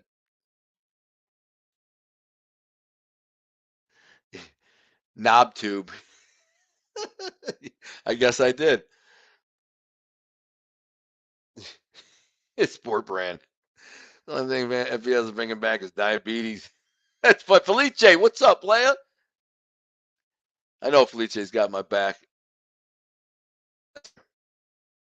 I've never had a fried turkey since we're talking turkey, and I would like to do that. I always try on our own, make a barbecue. No, I'm gonna put a freaking vat of oil on the barbecue and. She said that doesn't have disaster all over it. Oh man, fried turkey just sounds so good. I love turkey, man. We need to get some more turkey in our life. Sandra says, "Oh my God, don't say that." Fried. I'm assuming she means fried turkey. If it was 60 oh yeah, she thinks me about getting killed. Yeah, I hope not. He said if it was the 60s or 70s, I could see them clipping you, but not these days. Well, the people I'm talking about are all dead, but they do have kids, and they have grandkids. And I'm aware of the fact that some of those grandsons and grandkids aren't happy with me. Anyways, but they're not going to check me, and I'll tell you why. They knew me. They knew me back then. These were guys that back then were terrified of me. These were guys that would call me if they wanted somebody to get beat up or hurt somebody or needed protection. They called me. So they're not going to say nothing. They're never going to just come out and call me and go, "It's bullshit, man. You're putting our family on blast." But they're never going to say it. So the old men are dead. Hey, who cares? It's my story. It is what it is. I never set out to aggrandize my story. I never set out to inflate my story and make me look out to be some big mob guy, a big shot, nothing. I just told my story. Now, these Minds of Madness are very good at dramatizing, and they turn it into something that really made me kind of at least feel or look bigger than I thought I was. But maybe to them and the audience, general audience, they'll see me as something that was just like Henry Hill. He was nobody, he was nothing, but in the movie, he was somebody. And all these millions and millions, hundreds of millions and billions of people have watched the movie. They think Henry Hill was a freaking big shot, but he was nothing. He was just a nobody, just a low-level associate, lower than I was, way lower down the totem pole than I was on the mob, ranking. He was nothing. So they made a movie out of it, and he made it the grandize it. So they did the same, I guess. Huh? What? Wait a minute. Best believe the feds are watching. Let them watch. I don't care. I mean, what are they going to do? Listen, I did mention one murder that I would actually, listening to it in hindsight, probably would have rather not have spoken on. But I've told that story before, and it's whatever. The feds, you can't prove nothing. And you don't have a body. You got no evidence. You got no testimony. You got nothing. It's a trail of words. So they can't bug me. I mean, and I said to Scott, by the way, I told him, I said, man, I was always concerned about these kind of, if I tell these stories that I knew about coming down the pike, that they could try to pin me to them for conspiracy. And Scott Bernstein says, let me tell you something, without due respect, Gunner, I'll keep it real with you all the time. The feds aren't looking at you for murders, man. If they're not looking at Jackie Giacalone and some of these other guys for murders right now, old murders they know they did, they're not looking into you. So trust me, you're good. Because he talks to him. He's got friends in the FBI, literally friends, retired ones. So anyways, Fried turkey is awesome, but no, that's what Sandy says. Deep fried turkey is the bomb. Well, what's the difference between deep fried turkey and regular turkey? Popeyes also during the holidays. I know it sounds delicious, doesn't it, Felice? Fried turkey. Everybody's talking about turkey now. Everybody, this whole thread is on the turkey tip. Get me any row. All right, so what? Oh, fishing up a storm. I had a beautiful female that must have had 12 pounds of roe in her, fresh game. I just didn't want to kill her. She was too pretty. I'm a mile out from the parking lot. I didn't want to carry back freaking 12 pounds of. I didn't want to. Well, if I kill her, then I'm gonna have to flay her and carry her. I didn't want to kill this beautiful female. I will get you a female. There's plenty of females still in the river. I'll get you some. You would have had nice game with this female. She was an honest like 37, 38, 39-pound female, loaded, fat hen. But they all got eggs in them right now, like the females. I can get a ton of eggs out of there. So don't worry, I got you. I want you to make me a fly rod, a short circle cast fly rod. I'm talking 4 foot fly rod, very lightweight, circle flip, circle cast, in like very closed in spaces. I would love that. That'd be dope. Everybody's talking about fried turkey, man. Come on, we gotta get on fried. What is Joe? What's his name? Joseph Picarello. Got my DMP this year. Looking forward to the hunting season. What's the DMP? Is that a deer management permit? Is it a deer management permit? Is that what that is? Deer management permit, where you can harvest like so many deers because they're eating all your food crops and stuff. I don't know what a DMP is. Sup? How did you get 20 acres for 78 grand, bro? That's insane. You're living the dream life. How did you? I put that out there. Okay. I look at my wife and she's going right here. She was going. She's like, no, I'm saying it's all God. But I look over and she's going, right. This guy right here. This one. I did that. I'm like, who did? I'm like, how did you do that? I look over at my wife and she's going, I. No, she was pointing to God. Yeah, it's pretty miraculous. And especially if you knew it was, because it's a beautiful place in a perfect location. I mean, I don't want to say perfect, but it's very good. And, obviously on the river where I catch my salmon, which is 20 minutes away. If I was like, oh, perfect location, we'd be sitting on that river. However, 20 acres on that river would have been about $800,000.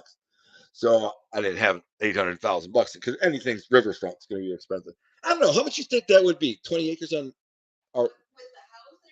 Yeah, yeah, yeah. About 400 grand. There was a bunch of property for. There's a bunch of property on that river for sale. I know, dude. We should have bought that property. What a stupid move. We should buy that. We should look into that. That's great investment property. It's only got to go up in value. Yeah, let's look into that. Money down. Yeah, it's right on the freaking river. It's beautiful. It's a great place. But yeah, God plucked us down. We bought this place sight unseen. Never had been there. No money down, nothing. So we just packed our stuff up when we were in Missouri and the Ozarks. We had a beautiful place in the Ozarks. Beautiful.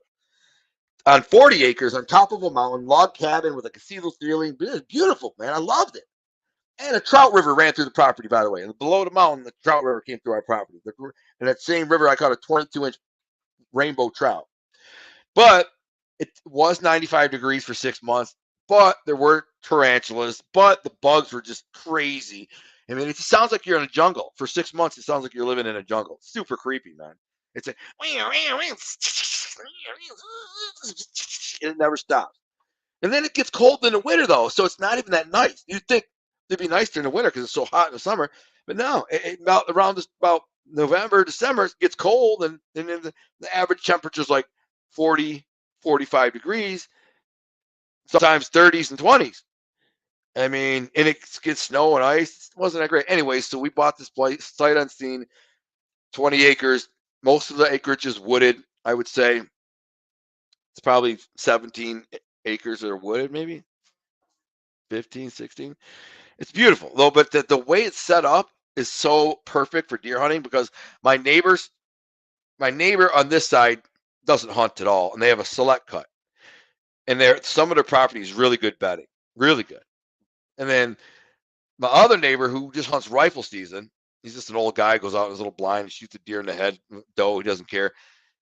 Well, he does have like his nephews hunting on the far end. They got a food plot and a little pond over there that they hunt over there with both. But and then my property is the only woods, and there's a huge berry briar in it, which the deer love. They love the bed in it because they eat the berry briar, so they get up, eat, go back to sleep.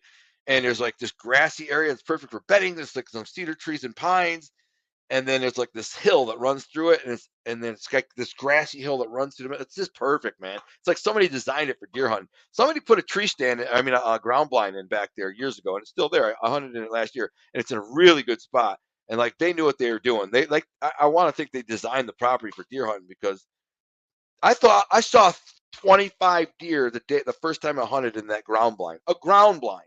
And by the way, 25 deer that I could have shot with a bow at 20 yards. So think about it. Throughout a 2-hour period, I had 25 deer all within 20 yards of me, around me. And I'm in this little shed blind. They're everywhere. They know I'm in there. They can smell me. They start stomping and snorting and sniffing and stomping. They knew I was in there, but they couldn't. They didn't for sure. The next day I hunted there again, I saw 30 deer. I almost had a buck walk in my damn blind. He'll walk right up, almost like he's gonna look in there at me. Couldn't believe it. It was like a little 4-point. With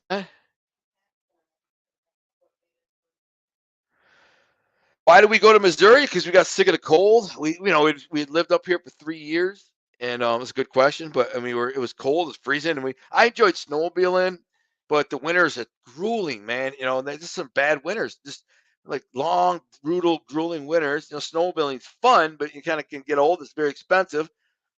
And then so we said, let's go live off the grid for 6 months in the Upper Peninsula. So if you haven't watched my playlist on YouTube called Off the Cuffs, make sure you go there and check out my playlist, Off the Cuffs. Unless I got like 8 or 10 episodes that are me and my wife. I had more. People weren't really into them, so I stopped making them, which is sad because now everybody wants them. I could make probably 10, 12 more. They're really funny. Me and my wife live grid, no running water, no electricity, nothing. Living out in the wilderness for 6 months, just her and I on a private lake in a little log cabin in the middle of nowhere, way out in the wilderness. The nearest road was 10 miles away. It was just a crappy 2-track road, dirt road. I went out there, and we got there with snow. Anyways, after that, we said we're going to move to Missouri. So we moved somewhere where it's warm. And we thought we'd like it. And same thing. She got this cabin for us, rented, sight unseen. It was just spectacular. When we pulled up, I was like, oh my God, this place is incredible. It's just beautiful. But it was so hot, man. And she don't like the heat. She didn't do well in the heat. And that's a whole nother story. But so I said, honey, if you're not happy, I'm not happy. I'm happy here. I'm perfectly happy. I'll stay here forever. I don't care. I got a trout stream and a lot of big deer, man. Big deer. I saw huge bucks on that property. Huge. I almost shot a couple monsters, but kind of a rookie, didn't know what I was doing.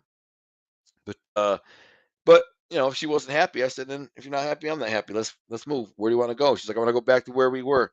So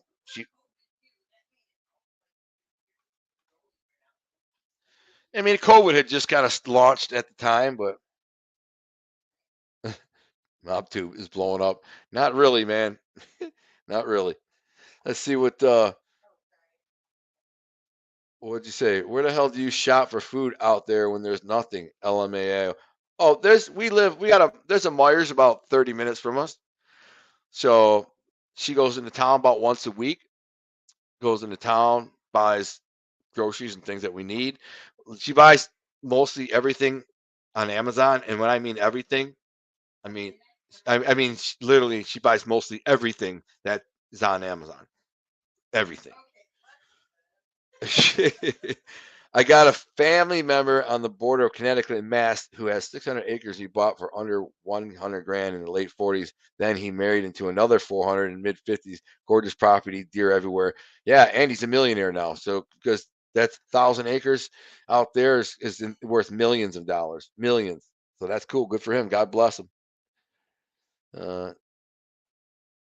What is Rob here saying? Were you able to get out of the house when there's a huge snowstorm? Yeah.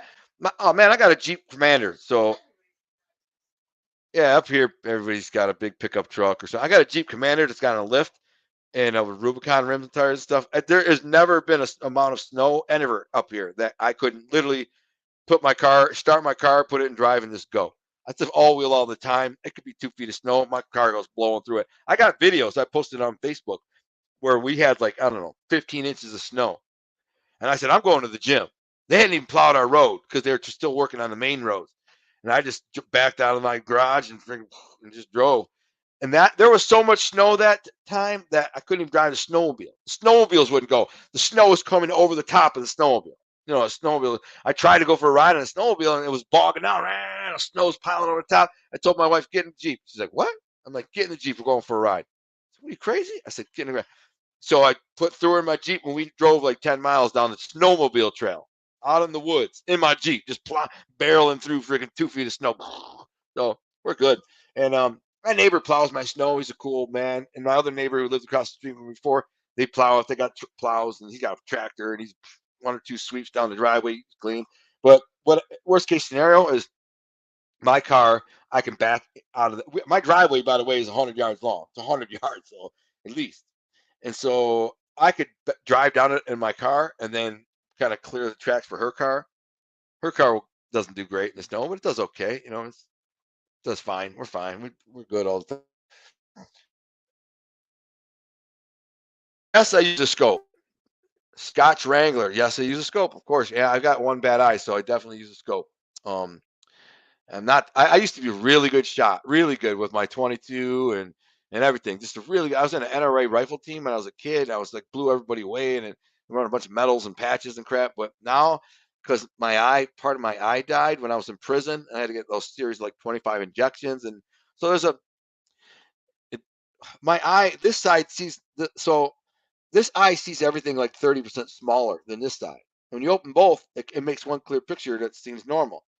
But when you're aiming, it's and I always leave both eyes open when I aim, so it messes me up. So I'm not that great a shot. I have a hard time even hitting a baseball anymore. So or even catching. I'm like nervous because there's 2 pictures trying to make one picture. So I use a scope. Yeah. George says, good question, Rob. Bro, I had no idea the stem. Warlock says, I had no idea the stem gets so freaking big. Here on the East Coast, I've only seen small rainbow trout.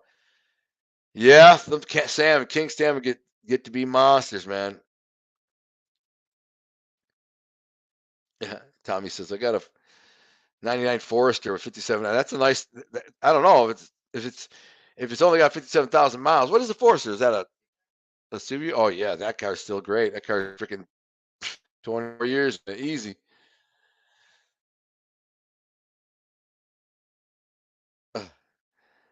Sanders said she loved to live right across from that beautiful lake. I don't know which lake. The UP lake, probably. Yeah. That's where we were in the UP was beautiful, man. Yeah, you must not drive a lot, Smoking Tommy. Robbie said, you ever catch and cook out there? Yeah, you haven't watched some of my shows? I mean, I did some camping shows this summer. Catch and cook, and I mean, like I did some camping shows, and a lot of them are on my Patreon.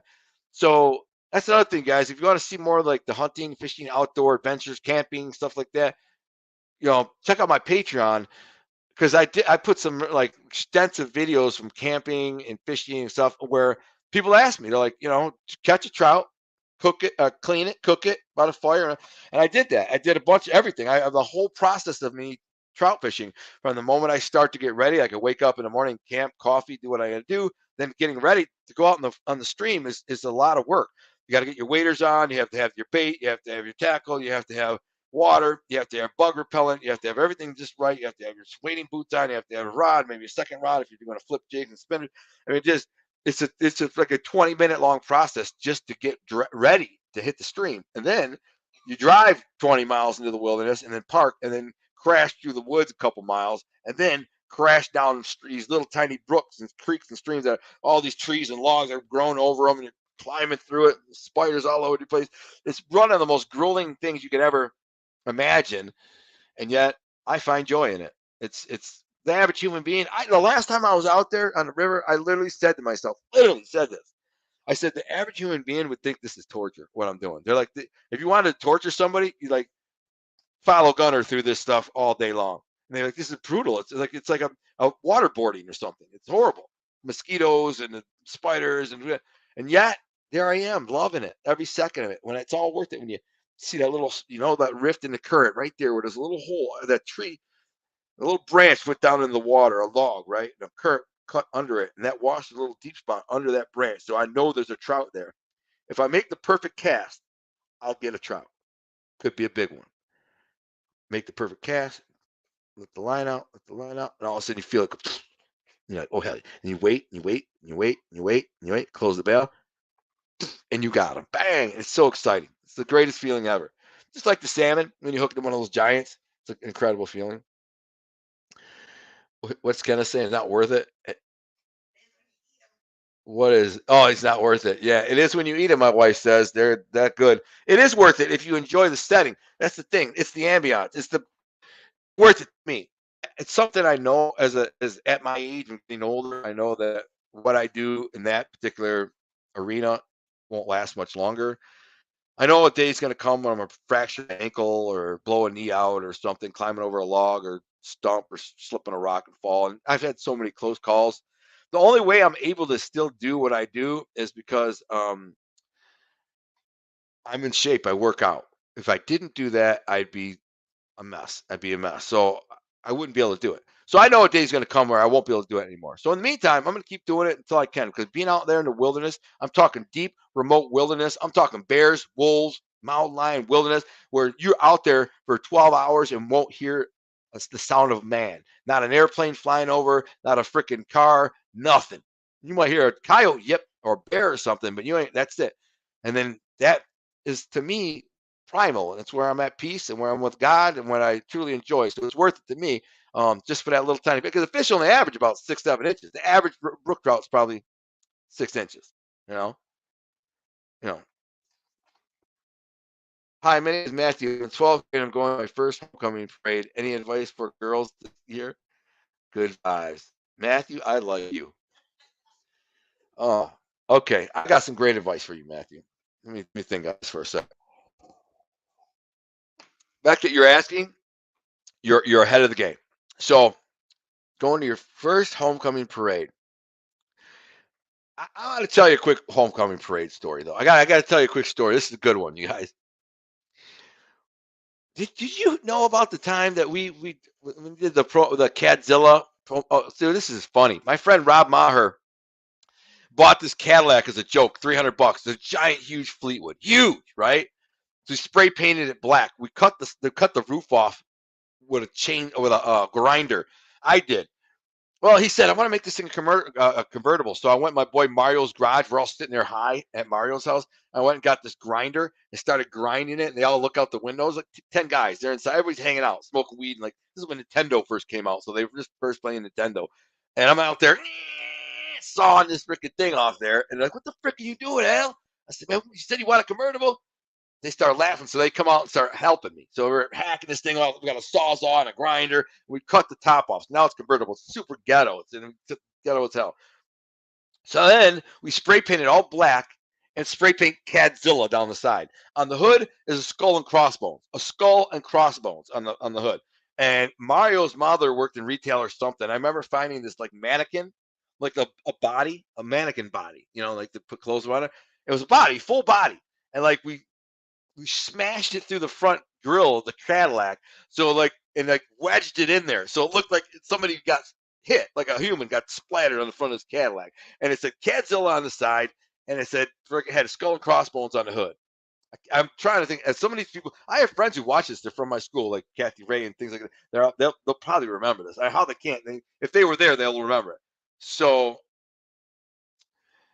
homecoming parade, Rob snuck this thing. They have a parade, and they open the gate, and the parade goes onto the football track. And so like all these floats come on the track from the parking lot, and they went and got this. This scene makes its way into one of my books, of course.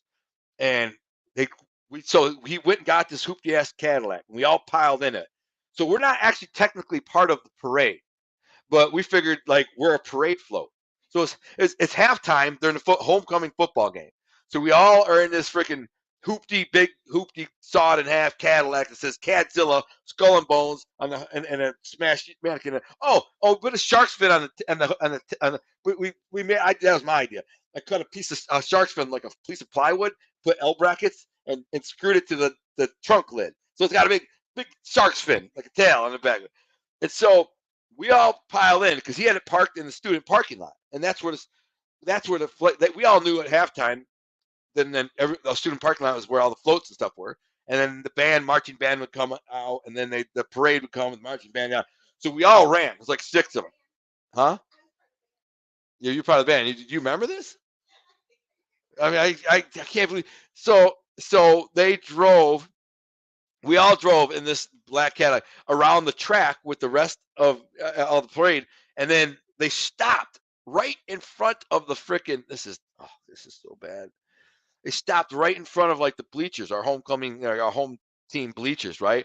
And like they picked, everybody's dying, bro. The whole school's like, and the teachers and everybody in the faculty, they're trying to act like it's like whatever, like that's part of the parade. It's supposed to be there, but we weren't. We like joined. We just followed in. We're all in the car going, whoa, like hyping everybody. Like, what's up? Everyone's on the stands, like this, laughing our ass off. I'm standing on the hood. And I start jumping up and down on the hood. And I jump up and down on the hood, and it crushes down onto the carburetor, and the car stalls out and won't start. So the car now is stuck on the track for the rest of the football game. It's just there. And, dude, they were so mad at me. Even my boys are like, are you serious, man? I'm like, so, like, after the game and everything, everybody was gone. The whole thing was gone. This hoopty-ass Cadillac, it's still sitting there on the track that goes around the football field. Oh, it's so funny. It was classic. It was classic, funny as hell. And then we ended up taking it. We ended up getting it started. It was so funny. It kept trying to start. It was my fault because I smashed the carburetor in with like jumping on the hood. Anyways, we ended up selling it for $30 to a junkyard. So my advice to you, Matthew, Sally, is okay. Be yourself. Be funny. If you want to get girls, I'm going to tell you, man, the secret right now. Listen to me, man. Listen to me. I'm telling you. You want to talk to one of these girls, you tell her you want to see her in real life. You don't want to text her? Say it. Listen, I like to see you. I don't want to text you no more. Let's hang out. Can I meet you somewhere? Can we go to get an ice cream? Can we go to anywhere? Let's get a movie. Let's hang out, go to dinner. Let's get pizza. Let's go get some pizza and sit down and talk. And when you have her, and you have her attention, find out what she likes, what she's into, what interests her, what fascinates her. All right. And maybe if you know anything about any of it, add your 2 cents. If you don't, say, I don't know about any of that. Tell me about that. Because I don't know about that. And while she's doing that, because she's going to want to tell you the things that she likes, the things that she's into, she's going to be passionate about them. She's going to share it. She'll be talking all day. You'll be like, While she's saying this stuff, find a way to interject humor as much as you can. Try to be funny. But not like a comedian, no, but just be funny, something witty. If she says something funny or that could be like, mold it into humor. Don't sit there and try too hard to be funny, but you got to be funny. You got to be humorous. You got to be charming. You don't have to be the best looking guy. You don't have to have the most money. You don't have to be the smartest. You don't have to know, but you must be funny. If you're not funny, you're never going to get a good woman. You're just not. A woman, you want to get a woman's panties off, fall off, make her laugh. You can find a fat, dopey, doughy dork, but if he's funny and the girls think he's funny, they don't care. That's how much they care. Most women don't really care how a man looks. They don't care about his penis size. They don't care about that. It's all about, can he make me laugh? Do I feel good around him? Is he charming? Is he somebody I could be proud of? His personality. I bring him around my parents, my family. Huh? Yeah, you have to listen. My wife said, do you listen? Are you attentive? Yes, you have to be a listener. You got to be always. That's why I said, tell me about yourself. Tell me what you're into. Tell me what you like. Whatever, and listen. And if that's what she's into, maybe it's not something you're into so much, but find an interest in it. Say, okay, that's fascinating. Tell me more. Whatever. Don't be a douchebag. I mean, that goes unsaid. Don't be arrogant. Don't be narcissistic. Don't think you're better than anybody. Don't pretend you're better than anyone. Don't act like you're better than anyone. Just be yourself. Be honest. That's another thing. Be honest. Big mistake that I made when I was young. I'd lie to all these chicks, because I try to get chicks to fall in love with me, and it usually worked, but then it would all be built on a lie. And so at some point, the lie's going to come crashing down. Usually about the time she'd find out I have a girlfriend, or my girlfriend would find out about her. And so you got to be honest. So I'm just saying, be a good guy, be a nice guy. The last thing I will say, gentlemen, be a gentleman, be a nice guy. Open her door for her, compliment her, tell her she smells good. And if she doesn't, listen, if she doesn't smell good, she's not a girl that you're ever going to want to go out with again anyway. So whatever. But if she does, tell her she smells good. Tell her her hair looks nice. Because trust me when I tell you, she put a lot of flipping time in making her hair get right for you. Putting her hair, getting her head right for to go out. Tell her outfit is like, I like those pants. I like the way that shirt fits you, whatever. So I like that outfit on you. It fits you good. I like that ass. I like to see what it looks like without those pants on it. I mean, that's a good line. All right. I mean, nice boobies. I'd like to feel them maybe someday. That's you being funny though. That's the type of thing you might say to be funny. Like, I gotta be honest with you. Here. I know I asked you out with pizza and all that stuff, but I've been thinking this for a while now. You have really nice boobs, and I would love to feel what they feel like. So someday, hopefully, maybe things work out between me and you. You know what I'm saying? I've been thinking about those for a while.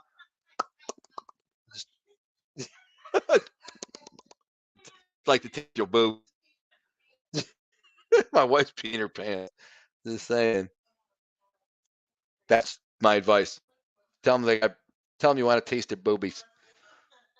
Lexi Johnson, not a clue. What was that a multi-stop trip for him? I just know that it was upstate somewhere. Oh, I'm not sure what he's talking about. Let's put where the missus. Oh man, I adore this guy. Isn't he the best? Aw. See, my wife's taking my advice. Tell him something nice. Tell him he's sweet. See, I'm making her laugh. That's the thing. See, she's over there laughing. You see what happens? She's over there cracking up. But what made her laugh the most? The booby thing. So see, the booby thing works. Don't take that serious. And now, after this show, what do you think is going to happen? Huh? I'm just saying, panties fall off when they laugh. They just happen to fall off, and it's almost like it's almost like magic if you make them laugh. 1 minute they got panties on, the next thing they got nothing on. They're like, "What happened? How'd you do that? You a magician? You make the panties fall off? Because I'm a magician. Huh? I make them panties disappear." I'm saying, Sandy's cracking up. Oh, this is funny. Mob 2 Beefs. I don't know who that is, but he says, listening to 90s guys will get us suspended from school for Me Too stuff. That's funny. It's true though, probably. Like if you behave like, I'm a 90s guy, really. I mean, 80s, 90s guys, late 80s, I'd grab it. But you'll still get the girl and the panties will fall off. My wife just said, yeah. So make them laugh, do what you got to do. And so what if you get suspended? You'll be a hero. You'll be a superstar. Oh man, freaking homeboy's the guy. That's the guy who got suspended from school. Freaking talk about. Let me see what that ass looks like, girl. Turn around. Let me touch it. Don't go that far though. Joey Tribbiani from Friends. These people don't know what Friends is. Yeah, we're that old. She's like, Joey Tribbiani is the best one from Friends because he was like that. I'm like, they don't know what freaking Friends is. By the way, Friends was the most watched television sitcom in the history of ever. What the hell is my cat doing? What? I want to. She's climbing up the lamp. No, Seinfeld was the number one, but I guess they were both sitcoms. So, but they're right there about. So Seinfeld's the number one.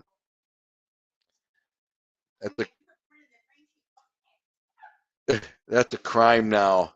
What you can't handle the truth. What is a crime? Just saying that to a girl? Just be nice, Matthew. And if you can make her laugh, you're in good shape. Amen. That's it. How you doing? Kenny knows. Kenny knows. What's Lexi saying? Straight chin. Okay, yes, I think it's up there. Only salmon we really get New York, most New England and Atlantic. So king salmon must be coming in from Great Lakes area. Yeah, yeah.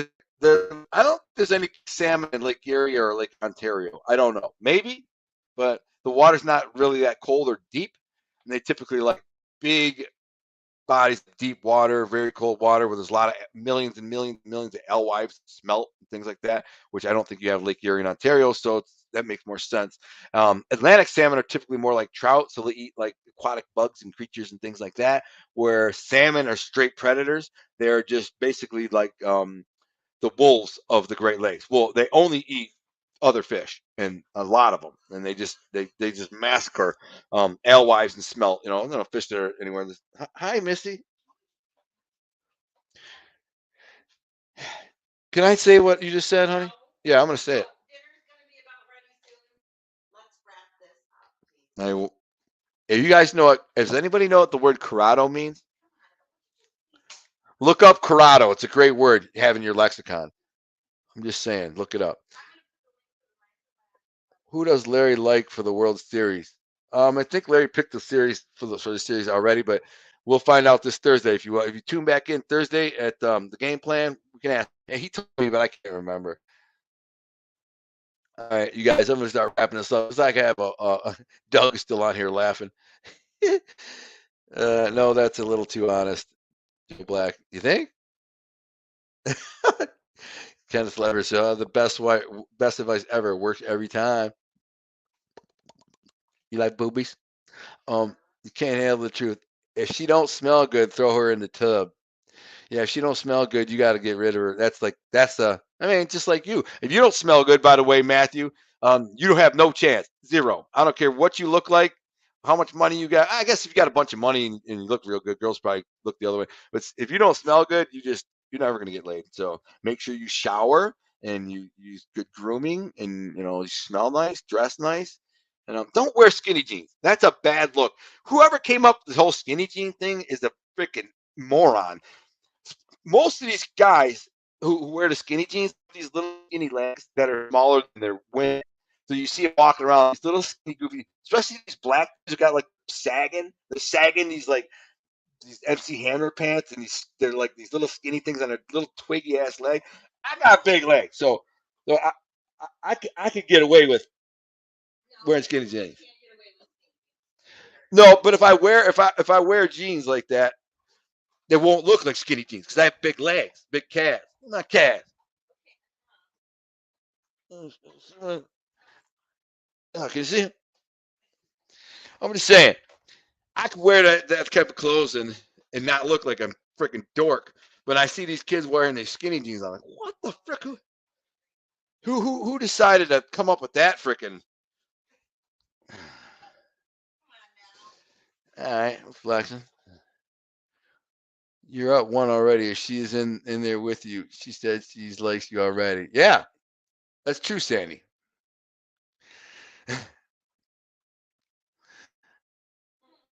Gunner said, Joe Blessed Gunner, you were breaking hearts. I broke a few hearts. I will admit that.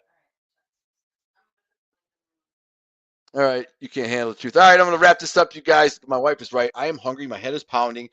All this conversation, although as much as I enjoy it, and entertaining you guys, I do appreciate you guys. And by the way, thank you everybody who super chatted. Anybody who super chatted, if you want one of these signed copies of the books, not my books, but the books of authors who have been on my radio show. They're good books. They're great books, and you get a signed copy of a book or something. If you want, who super chat bigger, and then usually will give them like a T-shirt or something. Just as it's my thank you. So it's just not like, here, give me money. Oh, thanks. Like, you know what? You support my channel and you donate. Well, here's something in return. I'm not just saying give me money. I'm not even asking for money. But if you do, I want you to have something in return to remember you by. So you look at it and you're wearing the shirt, and you're reading the book. You know what? Gunner gives back. He appreciates us, and I do. So thank you, everybody. And give me your address if you want one of those books. I'm so hungry right now. I got leftover pork chops. It's going down. So hungry. Having a good night, Lex. God bless Sports Brand. Kenny, man, I'll see you next time. John Doe, Our Thing Skinny Jeans. I will kill you. I will kill you. Our Thing Skinny Jeans. If you ever see a pair of Our Thing Skinny Jeans, beat that person because they're fake. They fake. There are such things as Our Thing Skinny Jeans. We had some yoga pants made for women. They're actually really cool. It says right across the ass, Our Thing, and our logo. It's cool. We're going to put them on the website. Yeah, we're going to get them on the website. Doug Harlan said, if you don't unlock the door for you so you can get in the car, dump her ass fast. LOL. That's Bronx Tale. While the gas out. Wait, is Joe Black saying, hey, Gunner, while they're gas out, the Gypsy King KO him in 11th. Oh, yeah, I know. I mean, I don't know much about boxing, but I heard it was a good fight last night. Real good. Some real good fights. Need to get the tree stand up. Yeah, you need to get that tree stand up, John Doe. I'm talking about, well, I use a crossbow. You only use a crossbow. I'm like, yeah, you better get your ass off the couch, get in that. I got tree stands all over the floor. I got 3 tree stands. One up here, 2 back there. I'm ready to rock. And I got a ground blind. Actually, I got 2 ground blinds. I got a late season ground blind. I'm gonna shoot a deer from the ground blind. I'm gonna put it on video and you'll see it. I made the coolest freaking blind, dude. It's like a little fort, just one little window in a bush. What? Let me see back there messing with my deer. Okay, you guys, everybody, make sure to hit the like button right now because I'm about to wrap it up. So thank you for tuning in. God bless. I appreciate you, every one of you, just hanging out with me for evening and asking me anything, having some fun. Chad, what's up? Take care, brother. Scotch Wrangler, thanks for coming. Thanks for being here. Have a great night, everyone. Rob B, Matthew, good luck with the girl and the homecoming parade. You're gonna do fine, man. Just be yourself. Be yourself. Be a gentleman. That's it. Be a gentleman, man. Open the door. Be a gentleman. You're good. So God bless everybody. Thanks again. Hit the like button and also the Minds of Madness podcast. If you want to hang up this and then go there, the link is in the description of this video. Yes, she's gonna put it there. And check it out, dude. These guys, it's gangster as a mofo. I mean, it literally and figuratively, it's dope. So listen to it. It's an hour show about my life, and when the way they tell it makes me sound like I'm really somebody big time, but when in fact I'm just nobody. But I'm on my way. So maybe someday I'll live up to that podcast. For now, I'm out. Jim McLaughlin, Shed Mammal, we out. My wife said, and